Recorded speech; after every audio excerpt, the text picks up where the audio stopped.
चीन अभिनेता हैं, गांधी उनके साथ अभिन्न रूप से जुड़े हुए हैं। कई महत्वपूर्ण, कम से कम करीब करीब 8 या 9 फिल्मों में उन्होंने गांधी का रोल अदा किया है। और एक ऐसे समर्थ अभिनेता के तौर पर भी उनकी ख्याति है कि वो स्क्रीन पर आते हैं और स्पार्क पैदा करके निकल जाते हैं। लेकिन मैं फिर कहूँगा कि वो जीवन दृष्टि के अध्येता हैं, स्कॉलर हैं। तो बात करते हैं हम सुरेंद्र राजन जी से। सुरेंद्र जी, बहुत सारी बातें मैंने की हैं, लेकिन आज आप जहाँ खड़े हैं, जीवन को किस तरह देखते हैं?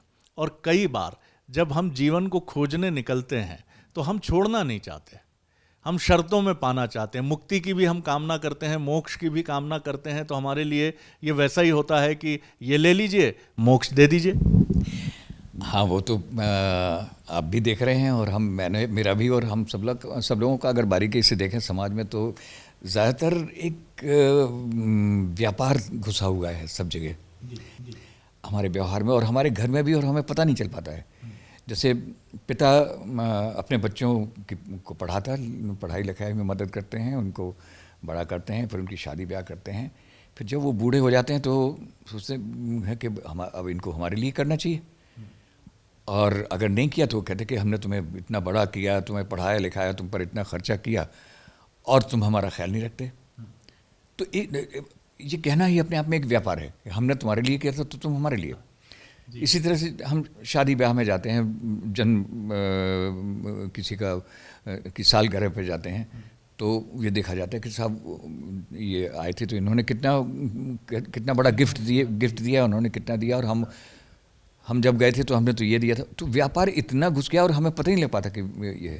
तो इस तरह से सारी चीज़ों में, सारे पक्ष जितने भी हमारे जीवन के, उसमें ये कहीं ना कहीं व्यापार है, दोस्ती में है, हम जहाँ जो भी काम करते हैं। और ये इसका जो असर है वो हमारे सोच में तो पड़ता ही है, जाहिर सी बात है। हमारे व्यवहार में, जो एक दूसरे के प्रति हमारे जो एटीट्यूड टुवर्ड्स आवर सराउंडिंग, उन सब में पड़ता है। तो हम ये भूल जाते हैं कि हम नेचर का एक पार्ट हैं, और उसी नेचर का जिसने पेड़ पौधे भी बनाए हैं, जिसने पक्षी और पशु भी बनाए हुए हैं, और हम भी। तो हम कई बार भूल जाते हैं ये सारी चीज़ें और अपने आप को सुपीरियर समझने लग जाते हैं, और इन सब चीज़ों को ध्यान नहीं देते। हम पेड़ों को काटते रहते हैं, हम इन्वायरमेंट को ख़राब कर रहे होते हैं, और हमें लगता है कि सरकार की चीज़ें जो है, सरकार सोचते हैं सरकार की है। सबसे बड़ी भ्रम की बात ये होती है कि हम बहुत सारी चीज़ें नष्ट कर रहे होते हैं। कहीं पर मान लीजिए सड़क पर वो टाइल्स हैं तो वो अपने निकाल करके घर पे ले जाएंगे, और वो सोचते हैं कि सरकार का किया। उनको ये पता नहीं कि हम अपना नुकसान कर रहे हैं। तो ये भ्रम की और अज्ञानता की ये स्थिति है। तो ऐसे, और हज़ारों साल से पता नहीं कितना चलता आ रहा है और इसी का फ़ायदा बहुत सारे लोग उठाते रहते हैं, जो थोड़ा सा चतुर हो जाते हैं। और ख़ास तौर से मुझे कहने में कोई संकोच नहीं है कि जिनको पावर की भूख होती है, और जो सो कॉल्ड तथाकथित नेता जो कहलाते हैं, उनको ये चीज़ कमज़ोरी का पता होता है, और इस कमज़ोरी का पूरा फ़ायदा उठाना चाहते हैं वो, और फिर उसके बाद फिर उनका कोई पता नहीं। ये सारी चीज़ें जो है, ये पूरे समाज को हमारे भ्रष्ट कर रही हैं, नष्ट कर रही हैं।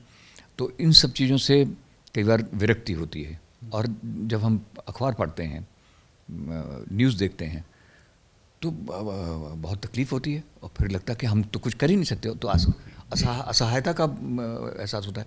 उस समय लगता है एक पलायन, जिसके मैं ख़िलाफ़ हूँ। हमें एस्केपिज़म के ख़िलाफ़ हूँ मैं, पलायनवादी नहीं होना चाहिए। लेकिन हमारे पास फिर कोई चारा नहीं होता इसके अलावा कि हम पलायन करें। फिर हम दूर भागते हैं समाज से, हम टीवी नहीं देखते हैं, हम अखबार पढ़ना छोड़ देते हैं, हम कहीं एकांत में जाकर के प्रकृति की गोद में जाकर के रहते हैं। अहिंसा परमो धर्म, सत्य और अहिंसा 30 सालों से जिसके सहारे मैं अपनी लड़ाई लड़ता आ रहा हूं, आज उसे ये लोग मेरी कमजोरी समझने लग गए हैं। मैंने अपना सब कुछ आजादी के लिए झोंक दिया, पर सच तो ये भी है कि जिंदगी के इस पड़ाव पर एक पिता की तरह भारत और पाकिस्तान में अपने बच्चों को देखता हूं। राजाओं के संन्यास लेने की परंपरा भी इस देश में हमने देखी है। बुद्ध विरक्त हुए, हालांकि उनकी कुंडली देखकर ही कहते हैं कि कह दिया था ज्योतिषाचार्यों ने कि बहुत बड़ा सन्यासी बनेगा। पिता ने पूरी कोशिश की, सांसारिक दुनियावी माया में उलझाएं। महावीर भी राजा थे और कई राजाओं के आप भी पन्ना के राज परिवार से थे। ऐसा क्या घटा जीवन में? क्या यही विरक्ति बनी व्यवस्था को लेकर आपने विवाह नाम की संस्था में भी प्रवेश करना उचित नहीं समझा? मतलब एक राज परिवार से निकलकर और आपने जिस विधा को चुना, इसमें आनंद क्या है? क्योंकि दुनिया में हम जैसे लोग ये समझ ही नहीं पाते कि सुख भोग को त्याग कर हिमालय की किसी कंदरा में जीवन के इस समय आप उत्तरकाशी की एक गुफा में बैठे हैं, वहाँ ध्यान करते हैं, योग करते हैं, और आपको देखकर मैं कह सकता हूँ कि आप अत्यंत प्रसन्न हैं। लेकिन ये सबके भीतर क्यों नहीं घटता है? देखिए, मैं थोड़ा सा इसमें तरमीम करना चाहूँगा।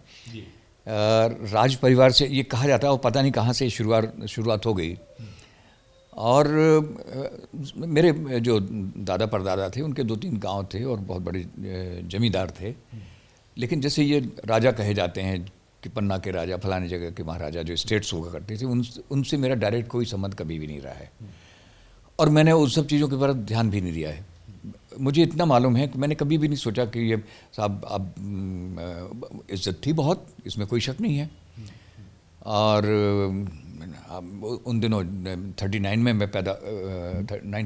में पैदा हुआ, तो उस समय राजे महाराजे भी होते थे, अंग्रेज़ भी होते थे, गुलाम देश था। तो वो सारी चीज़ें बचपन से देखता रहा हूँ।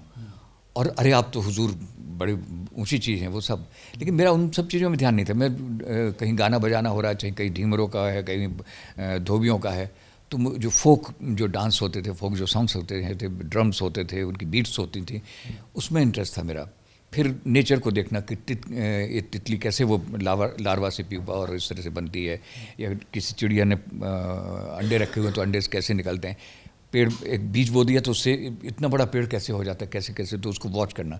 मेरा इंटरेस्ट सारा बचपन से इसी में, क्यूरियोसिटी थी, जिज्ञासु था बहुत। तो मेरा बाकी चीज़ों में ध्यान ही नहीं गया। तो मुझे ये माना जाता है कि अब नॉर्मल है, ये हमारे घर में पैदा हो गया, पता नहीं। और इन जिन चीज़ों में सब होना चाहिए, जो राजपूतों की जो क्वालिटी होनी चाहिए, वो तो उसमें है नहीं। ये तो नाक कटवाता है, तो कलंक है हमारे, पता नहीं कहाँ से पैदा हो गया हमारे घर में। तो इससे अच्छा तो एक अल्सीशियन कुत्ता हो तो ज़्यादा अच्छा था। इस तरह की बातें जब सुननी पड़ती थी तो मुझे नहीं लगता था कि मैं कुछ ख़राब कर रहा हूँ, अगर मेरा नेचर में मेरे। तो उससे जितना मुझे डांटा जाता था, जितना मुझे उससे रोका जाता था, उतनी मेरी उनसे चिढ़ होती जाती थी उन सब चीज़ों से। जैसे उन्होंने कहा कि ये तो राजपूतों के नाम पे कलंक हो तुम, तो मैंने कहा ऐसी तैसी राजपूतों की, मैंने अपने नाम से सिंह ही हटा दिया, किसी को जाहिर ही नहीं होने दिया कि मैं राजपूत हूँ। कि भाई आप अपनी इज्जत बचाए रखी, मेरी वजह से अगर आपकी इज्जत आती तो आप रहिए। मुझे क्या राजपूत होता, क्या बनिया होता है, क्या शूद्र होता है, क्या हिंदू होता, क्या मुसलमान होता है, क्या छोटा होता, क्या बड़ा, उससे मुझे कुछ लेना देना है ही नहीं।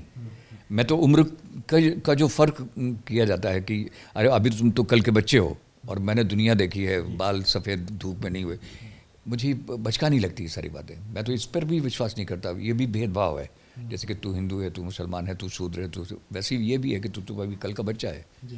मैं बराबर का व्यवहार, क्योंकि आत्मा की कोई उम्र नहीं होती, आत्मा का कोई जेंडर नहीं होता है। तो इस चीज़ का मैंने कोई कहीं से किसी ने मुझे बताया हो ऐसा कुछ भी, मैं बहुत ज़्यादा पढ़ा लिखा नहीं हूँ, मैंने ये ज्ञान की बातें पढ़ी नहीं, लेकिन अनुभव जो हो गए मुझे, उसी के आधार पर मेरा अपना बनता रहा दृष्टिकोण, और एक रास्ता अपने आप बनता रहा। सही और गलत कुछ नहीं होता। जो तुम कल सोच रहे थे वो सही था तुम्हारे लिए, लेकिन जो आज सोच रहे हो उससे तुम्हारी कल की सोच गलत हो जाती है। क्या पता कल फिर तुम्हारी सोच कुछ और हो जाए।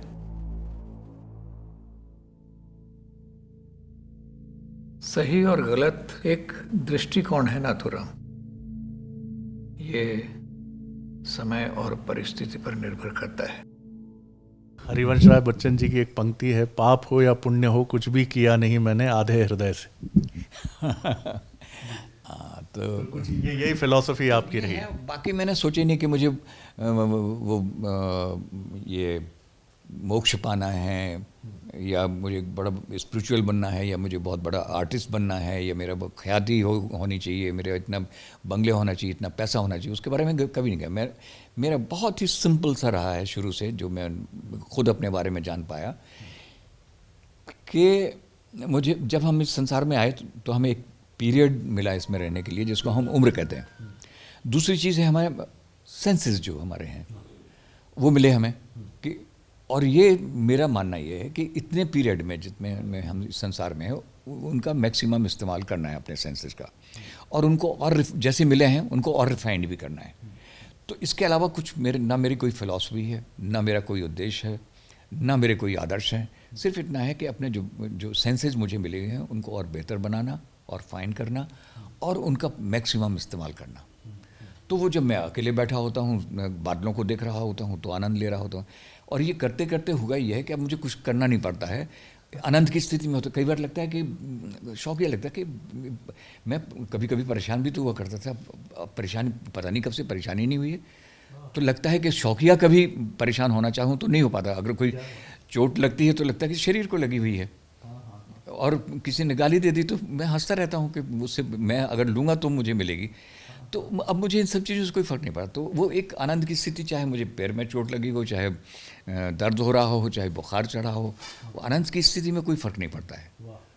और ये जब देखता हूँ, हम पलायन की जो मैं बात कर रहा था, जब मैं देखता हूँ कि क्यों लोगों को इतना मूर्ख क्यों बनाया जा रहा है, वैसे मतलब ये हित में है, जो शासक हैं उनके हित में यही है कि लोग बेवकूफ़ बने रहें, अनपढ़ बने रहें, डिग्रीज ले लें, जो अंग्रेज़ों ने किया था कि डिग्रीज ले लीजिए आप, MA PhD, लेकिन ज्ञान आपके पास नहीं आना चाहिए। इंटेलेक्ट से दूर रहिए आप, इंटेलेक्ट से बहुत खतरनाक। इसीलिए अभी कि मैं सुन रहा था, किसी ने बताया, मुझे बड़ा अजीब सा लगा कि उन्होंने कहा कि जितने इंटेलेक्चुअल हैं इनको तो कतार में खड़ी करके गोली मार देनी चाहिए। तो इंटेलेक्चुअल्स जो हैं वो खतरा हो गए हैं उनके लिए। और जबकि इंटेलेक्ट में शामिल करने के लिए, ज्ञान को बोध में शामिल करने के लिए, फिर इंटेलेक्ट में करने के लिए कितना आपको अनुभव करने पड़ते हैं, कितनी पापड़ बेलने पड़ते हैं। तो उससे दूर होते जा रहे हैं। वहाँ पे थोड़ा सा अफसोस होता है, फिर लगता है कि हम तो कुछ कर नहीं सकते हैं। ठीक है, समय अपने आप ही इनको ठीक करेगा तो करेगा, नहीं करेगा तो हमारा तो 80 साल के हो गए हैं अब, जो थोड़ा बहुत समय बचा हुआ है। तो गौरव तिवारी जैसे जो लोग मिलते हैं, कहीं भी होते हैं, तो लगता है कि उनके पास जाना चाहिए, या कहीं बहुत सुंदर जगह है तो वहाँ चले जाते हैं, कोई बच्चे मिल जाते हैं तो उनके साथ। तो इस तरह के लोग जो हैं, अब भी मुझे जो इतनी सारी जो नेगेटिव चीज़ें हो रही हैं, लेकिन एक गौरव तिवारी जैसे पॉजिटिव आदमी से मिलता हूँ तो वो पूरी की पूरी वो न्यूट्रलाइज हो जाती हैं। तो मेरा और कोई उद्देश्य नहीं, मुझे कुछ पाना नहीं है अब। और जो मेरे पास ऑलरेडी जो आनंद की स्थिति है, उसको और इन्हेंस करने के लिए कई बार मैं इस तरह के लोगों से मिलता रहता हूँ। इसीलिए मैं यहाँ इनके पास वहाँ भी था, पहुँच गया था, छिंदवाड़ा में भी गया था 2-4 दिन के लिए, और कई दिन तक रहे आए। फिर ये नहीं भी थे तब भी उनको वहाँ पे रहे आए। फिर यहाँ भी जब ट्रांसफ़र होकर आ गए तो मैंने सोचा कि बहुत दिन हो गए, मिलेंगे। और फिर इनकी बच्ची है मिष्टी, उससे बहुत लगाव है मुझे, तो मुझे यहाँ ला करके एट होम महसूस करता हूँ बहुत। आखिरी सवाल आपसे कर रहा हूँ। मुझे लग रहा है कि ब्रह्मांड की तरह कौन सा सिरा मैं बातचीत का पकड़ूं और किस सिरे को छोड़ूं। और ये तो अनंत की चर्चा है कि अनंत से शुरू होकर अनंत पे समाप्त शब्द अनंत के साथ जुड़ता नहीं है। तो ये तो अनंत है, हरि अनंत हरि कथा अनंता। वैसे सुरेंद्र जी से बात करना, एक ऐसे यायावर से बात करना जिसने जीवन में ना कुछ पकड़ा ना कुछ छोड़ा। और कितनी सुंदर बात उन्होंने कह दी कि पकड़ने छोड़ने से अलग कब सब छूट गया, इस मायने में जिसको पीड़ा या कष्ट कहते हैं वो समाप्त हो गया। और यही वजह है कि अब चोट लगती है तो वो शरीर को लगती है, और हृदय की तरफ अगर कोई चोट आती है तो वो भी हृदय की तरफ जाती हुई प्रतीत नहीं होती है। उनसे चर्चा जारी रखते हुए ये आखिरी प्रश्न मैं ज़रूर करना चाहूँगा। भारतीय समाज की आज की जो अवस्था है, आप NSD में रहे, नसीरुद्दीन शाह को आपने पढ़ाया, भारत भवन और ट्राइबल म्यूज़ियम जैसे जो भोपाल के अद्भुत शाहकार हैं कला के, संस्कृति के, उनमें आपका योगदान रहा। आप छायाकार रहे, फोटोग्राफर रहे, आप शिल्पकार रहे, अभिनेता रहे, लेखक भी रहे, विचारक भी रहे। आज का जो समाज है, जैसा आपने कहा, बाज़ार का एक तो बहुत बड़ा ख़तरा हमारे सामने है। बाज़ार राजनीति को भी नियंत्रित कर रहा है, बाजार समाज को भी नियंत्रित कर रहा है। दूसरी महत्वपूर्ण बात जो मुझे लगती है वो आपने कहा कि ज्ञान को समाप्त कर रहा है, बाजार कर रहा है, या जो षड्यंत्र हैं, ज्ञान के उद्योग जो भी होते थे, उद्योग शब्द तो उचित नहीं होगा, लेकिन ज्ञान की जो परंपरा थी, जो इंस्टीट्यूशंस थे, वो सब समाप्त हो रहे हैं। आज के 2018 के समाज की, भारतीय समाज की बड़ी चुनौतियों को आप किस तरह देखते हैं? मुझे तो सबसे ज़्यादा यही लगता है कि क्योंकि अच्छा सिर्फ भारत की बात नहीं है, मुझे लगता है कि ये पूरे विश्व में एक विश्वव्यापी होता है ये सब, और उसका असर से हम बच नहीं सकते। जैसे मैं जंगल में रहता हूँ या एकांत में हिमालय पर रहता हूँ, तो वहाँ देखता हूँ कि वहाँ भी मैं बच नहीं पाता हूँ इन सब चीज़ों से। वहाँ भी लोग बाग हैं, या यहाँ तक कि जो जानवर हैं, जो वहाँ के जंगल हैं, उनके ऊपर इन सब चीज़ों का प्रभाव तो पड़ रहा है। उनको जंगलों को काटा जा रहा है, उनको वहाँ चीज़ों को बेचा जा रहा है, वहाँ पे और बहुत सारी चीज़ें हो रही हैं। तो वो सब तो हो रहा है, लेकिन और आप कुछ भी नहीं कर सकते हैं। जितना बच सकते हैं उतना बचने की कोशिश की, और कभी कभी ध्यान अवस्था में है तो आप इस संसार में ही नहीं रहते, वो एक अलग चीज़ हो जाती है। लेकिन मुझे हर वक्त इस बात का ज़रूर ख्याल रखता है कि मैं कहीं एस्केप भर तो नहीं कर रहा हूँ, लेकिन मैं जुड़ा हुआ भी हूँ समाज के साथ, और बहुत ज़रूरी है। कुछ लोग हैं, मिल जाते हैं, वो जो मेरे जो अनुभव को चाहते हैं कि शेयर करूं, मैं उनके साथ मिलता हूं, और अगर एक दो लोग भी अगर उस चीज़ को समझ जाते हैं जो मेरा सोच है, तो वो फिर आगे बढ़ते रहते। तो मेरा कोई ये नहीं है कि मैं यहाँ पे जिस दिन मेरी मृत्यु हो जाएगी वहाँ पे मैं ख़त्म हो जाऊँगा, क्योंकि मेरा मानना यह है कि कंप्लीट डेथ जैसी कोई चीज़ होती नहीं है। आप कहीं ना कहीं जो आपके करीब रहे हैं उनमें आपका असर है। जैसे मैं हूँ, मुझे लगता है कि मैं कहाँ पे हूँ, तो मुझे लगता है कि यहाँ पे मैं कबीर हैं मेरे भीतर से बोल रहे हैं, यहाँ पे नानक बोल रहे हैं, यहाँ पे आइंस्टीन बोल रहे हैं, तो इतने लोगों को जिनको मैंने पढ़ा है, यहाँ पे दोस्तोयेवस्की बोल रहे हैं, तो जिनको मैंने पढ़ा है, जिनके संपर्क में आया हूँ, जो मुझे अच्छे लगे हैं, जो मेरे आदर्श रहे हैं, वो कहीं ना कहीं वही तो रिफ्लेक्ट कर रहे हैं मेरे माध्यम से। तो मेरा अपना व्यक्तिगत जो व्यक्तित्व है, या जो मैं बोल रहा हूँ, या मेरा जीवन है, वो तो बहुत थोड़ा सा है। बहुत सारी चीज़ें, अगर मैं पेंटिंग बहुत अच्छी कर रहा हूँ तो उसमें वैन गॉग का भी कंट्रीब्यूशन है, उसमें सल्वाडोर डाली का भी, उनमें हेनरी रूसो का भी है, अगे का भी है, और प्रेमचंद का भी है। तो वो सब हम सबको रिफ्लेक्ट कर रहे हैं। तो कंप्लीट डेथ जैसी चीज़ होती नहीं है, तो दूसरा कोई आपने के जीवन को जीना शुरू कर देता है। तो ये महत्वपूर्ण नहीं है कि मैंने ये किया और मैं इतने साल तक जिया और मैंने इतने बड़े कद्दू में तीर मार लिए और ये कर लिया। ये सब चीज़ें मुझे बड़ी बचकानी लगती हैं। और आपने क्या किया है, बड़े बड़े सिकंदर भी हुए हैं और बाद में फिर क्या हो जाता है। तो कोई भ्रम में रहने की ज़रूरत नहीं है। आज क्या किया जाए? आप क्या देखते हैं? समाज को इनलाइटन करने के लिए कोशिशें हो रही हैं या सब? बहुत हो रही हैं और बहुत पॉजिटिव लोग हैं, और इसीलिए तो मैं क्यों यहाँ पे गौरव तिवारी के यहाँ क्यों आया हुआ हूँ। कोई एसपी से तो मेरा कोई, किसी सुपरिटेंडेंट पुलिस से मुझे मालूम नहीं क्या होता है सुपरिटेंडेंट पुलिस। ना तो मुझे कोई उनसे कोई फ़ायदा लेना है, ना मुझे कोई अपना अपराध किया उसके लिए मुझे सिफारिश करवानी है। तो मुझे मतलब ही नहीं कि वो एसपी हैं या नहीं है, पुलिस में है या नहीं है। नहीं भी होते पुलिस में, किसी और महकमे में होते, तो मुझे उससे नहीं है। एक व्यक्ति जो है, अगर इस तरह के इतनी पॉजिटिव चीज़ें एक व्यक्ति में हैं और अपने उसूल में चल रहा है, तो मेरे लिए वो छोटा नहीं है, मेरे लिए बहुत बड़ा है। और कहीं ना कहीं जब हम आपस में मिलते हैं तो एक दूसरे को ग्रो करने में मदद करते हैं। उनसे मुझे बहुत सारी चीज़ें मिल रही होती हैं, मेरी पुख्ता होती हैं चीज़ें, मेरा सोच पुख्ता होता है, और उनका भी कहीं ना कहीं होता है। तो एक दूसरे को कहीं ना कहीं मॉरल सपोर्ट भी दे रहे होते हैं। जैसे एक बेल जो है, एक उसके सहारे चढ़ती है, बांस के सहारे चढ़ती है, अवलंबन चाहिए। तो अगर हम अपने जैसे लोग, या अपने जैसा हमारा सोच है, जो आदर्श हमारे हैं, उससे मिलते जुलते कोई भी मिलता है, चाहे वो गौरव तिवारी का नाम इसलिए नहीं, उनका नाम है, लेकिन मुझे उनके नाम से भी नहीं कोई मतलब नहीं है, ना उनके ओहदे से मतलब है। इस तरह के जो व्यक्तित्व कहीं भी हैं, कोई भी हैं, और वो ये अकेले नहीं हैं, और भी बहुत सारे हैं। तो मुझे लगता है कि ये सब मुझे, जो मेरा सोच है, उसको रिप्रेजेंट कर रहे हैं। तो मैं ही हूँ। तो अगर मैं अपने शरीर को बहुत दिनों तक जीवित नहीं रख सकता हूँ, अपने आप को बहुत स्वस्थ नहीं रख सकता हूँ, अगर मैं इनको कर रहा हूँ, मनीष स्वरूप है, ये हैं, इस तरह से बहुत सारे लोग हैं, बहुत नहीं हैं, गिने चुने हैं। तो मुझे लगता है कि अगर इनके लिए, इनके साथ में इनका किसी तरह से भी मानसिक पोषण या किसी तरह का भी कर रहा हूँ, तो मैं अपने ही कर रहा हूँ, क्योंकि मेरे बाद भी मैं इन्हीं लोगों के बीच में, इन्हीं के माध्यम से तो जी रहा होऊंगा। बहुत धन्यवाद करता हूँ सुरेंद्र जी, आपसे बातचीत करना ऐसा लगता है कि युगों से रूबरू होने जैसा है, और ऐसा लग रहा है कि जैसे घाटियाँ आवाज़ देती हैं और कई सारी आवाज़ें निकलती हैं दर्शन शास्त्रियों की, विचारकों की। तो भारत की वो जो सघन परंपरा है, आपसे बात करना वैसा लगता है। बहुत शुभकामनाएं, आपके जो जीवन समृद्ध रहा ही है आपका, और आप समाज के लिए इसी तरह ईश्वर आपको दीर्घायु करे। बहुत सुंदर बात है कि राज परिवार में जन्म लेने वाला एक व्यक्ति जो उस स्मरण को, उस संदर्भ को याद नहीं रखना चाहता, जो फिल्म इंडस्ट्री का एक नामचीन अभिनेता है, जो जाना माना छायाकार है, शिल्पकार है, न जाने कितने शेड्स हैं, लेकिन वो उन सब को याद नहीं रखना चाहते। वो प्रकृति को याद रखना चाहते हैं, बीज को याद रखना चाहते हैं, वो तितली कैसे जन्म लेती है इसको याद रखना चाहते हैं, और वो चाहते हैं कि हम सब अपनी आने वाली जनरेशन को एक ऐसा समाज देकर जाएं जो समाज हमारी अपनी स्वतंत्र अभिव्यक्ति को स्वतंत्र रहने देता है, हमारे अपने स्वतंत्र व्यक्तित्व के विकास का अवसर देता है, और ज्ञान को जन्म देता है, जो सुरेंद्र जी के भीतर रहा, जो शायद गौरव जी के भीतर है, कि हम अपने को जानना चाहते हैं। हमारे पास जो कुछ है, हमने जो कुछ एक्वायर्ड किया है, वो राज परिवार में जन्म हो, भारतीय पुलिस सेवा हो या वैभव हो, हम उससे ना जाने जाएं, हम जाने जाएं अपने ज्ञान से, अपने को समझकर।